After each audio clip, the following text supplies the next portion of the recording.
এখানে আমি কতগুলো সর্ষের তেলের প্যাকেট নিয়ে নিয়েছি। সর্ষের তেল বলুন বা রাইস অয়েল বলুন, এই প্যাকেটগুলো খুবই কাজের, খুব সুন্দর সংসারের কাজে ব্যবহার করা হয়।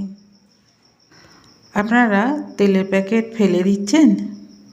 এই ভিডিওটা দেখার পর আপনাদের আর তেলের প্যাকেট ফেলে দিতে ইচ্ছে করবে না। দেখুন আমি এই তেলের প্যাকেটগুলো কিভাবে ব্যবহার করি। এই তেলের প্যাকেটের মধ্যে আমি যা জিনিস ঢুকাবো সবই কিন্তু আলাদা আলাদা করা যাবে। তেলের প্যাকেটগুলো প্রথমে আমি এভাবে কেটে নেব।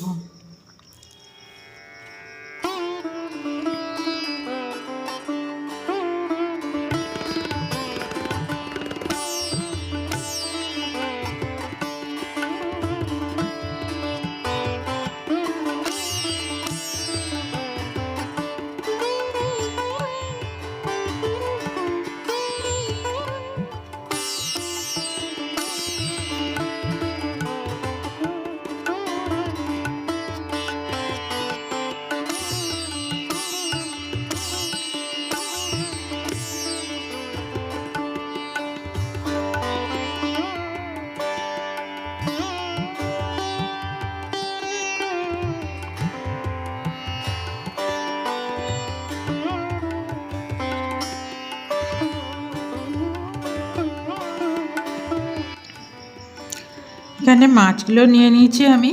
এই মাছগুলোই আমি তেলের প্যাকেটের মধ্যে সংরক্ষণ করব। দেখুন আমি কিভাবে মাছ সংরক্ষণ করি।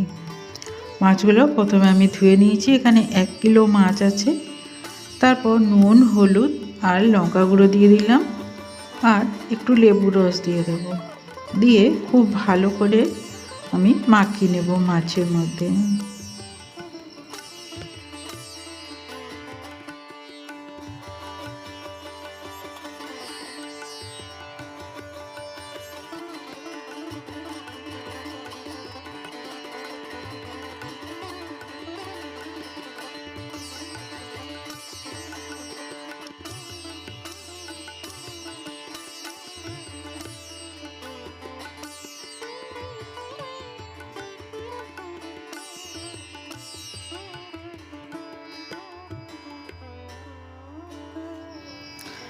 মাছগুলো মশলা মাখিয়ে আমি রেখে দিয়েছিলাম 15 মিনিট।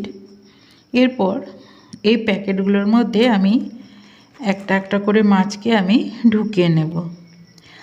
এই প্যাকেটের মধ্যে মাছ রাখলে মাছগুলো কিন্তু আলাদা করতে খুব সুবিধা হয়।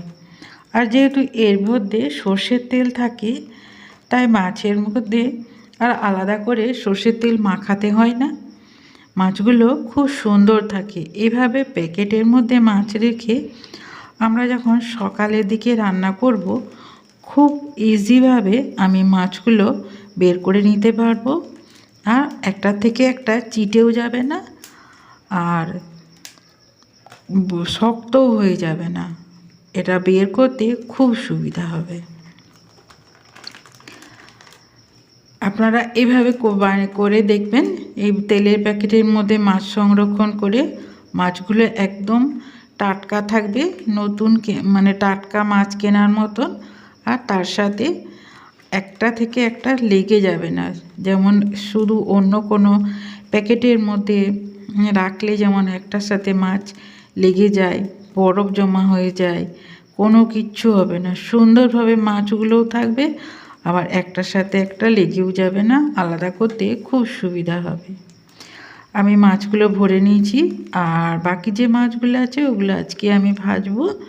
সেটা আমি কিভাবে ভাজি সেটা আপনাদেরকে আমি দেখাচ্ছি।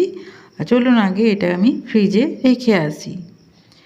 আমি ডিপ ফ্রিজের মধ্যে আমি 2টা প্যাকেটকে আমি ঠিক মুখগুলো ওপর দিকে করে আমি এখানে দাঁড় করিয়ে দিচ্ছি।